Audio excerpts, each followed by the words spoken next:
Hello बच्चों, let's see this question.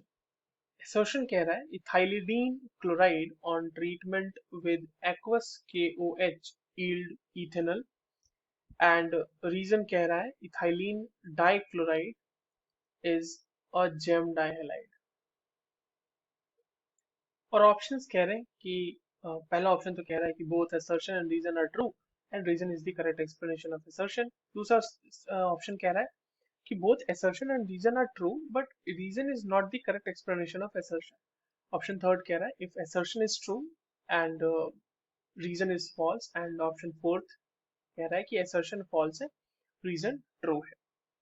चलिए इस क्वेश्चन को सॉल्व करते हैं बच्चों, और सबसे पहले ये देखते हैं कि इस क्वेश्चन को सॉल्व करने के लिए हमारे पास कौन से की कॉन्सेप्ट की जानकारी होनी चाहिए। देखो इसमें जो सवाल है ना, ये बेसिकली दो चीजों से सॉल्व होगा। पहली बात तो ये कि हमें डाइहैलाइड्स के बारे में पता होना चाहिए कि दोनों डाइहैलाइड्स की नेमिंग, वैसे फॉर टू बी स्पेसिफिक, ठीक है, डाइहैलाइड्स की नेमिंग। और उसके बाद जो दूसरी चीज है वो है कि सब्स्टिट्यूशन रिएक्शन के बारे में।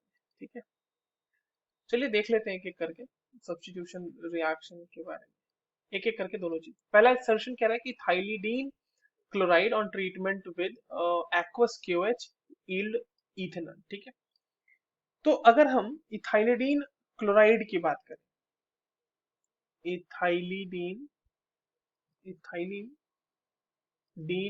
क्लोराइड, तो ये इसका फॉर्मूला क्या होगा बच्चों? देखिए ये जो है इथाइलिन डाइक्लोराइड, ये एक जेमिनल डाइक्लोराइड, जेमिनल डाइक्लोराइड है, या फिर डाइहेलाइड बोल सकते हैं इसको, जहां पर एक ही कार्बन पे दो हैलोजन लगे हुए होंगे। यानी कि इसका जो फॉर्मूला है वो है CH3CH, और इसी कार्बन पे दो Cl लगे होंगे।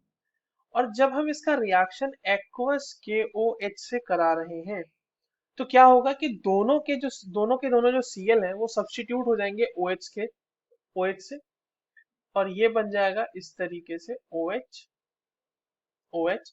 Now with the removal of water, क्योंकि एक कार्बन के ऊपर दो OH is not very stable, तो by the removal of water यहाँ पर ये कन्वर्ट हो जाएगा एक कार्बोनाइल ग्रुप में, यानी कि ये हो जाएगा C double bond O H, and this is ethanol.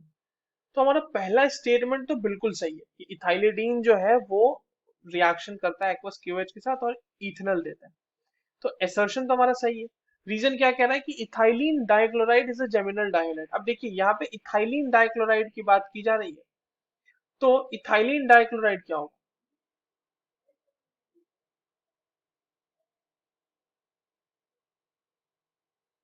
तो इथाइलिन डाइक्लोराइड में देखिए क्या होगा कि ethylene dichloride is actually the naming, ये एक जो है नेमिंग मेथड है किसके लिए? विसिनल डाइहैलाइड्स के लिए, विसिनल डाइहैलाइड्स के लिए। विसिनल डाइहैलाइड्स में क्या होगा कि देखिए जो इथाइलिन है ना, तो यानी कि इन दोनों कार्बन्स के ऊपर एक एक हैलोजन लगे हुए होंगे। ये हो जाएगा Cl, ये हो जाएगा Cl, और यहाँ भी H2, यहाँ भी H2। So this is ethylene dichloride.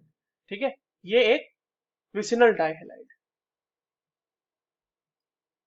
तो क्या हमारा रीजन सही है क्या? Ethylene dichloride is geminal dihalide? नहीं, ये हमारा स्टेटमेंट गलत हो गया, वो एक विसिनल डाइहैलाइड। सो असर्शन सही हो गया, रीजन गलत हो गया, तो इसीलिए जो हमारा करेक्ट ऑप्शन होगा वो option third, assertion is true but reason is false. I hope you understood this well. All the very best.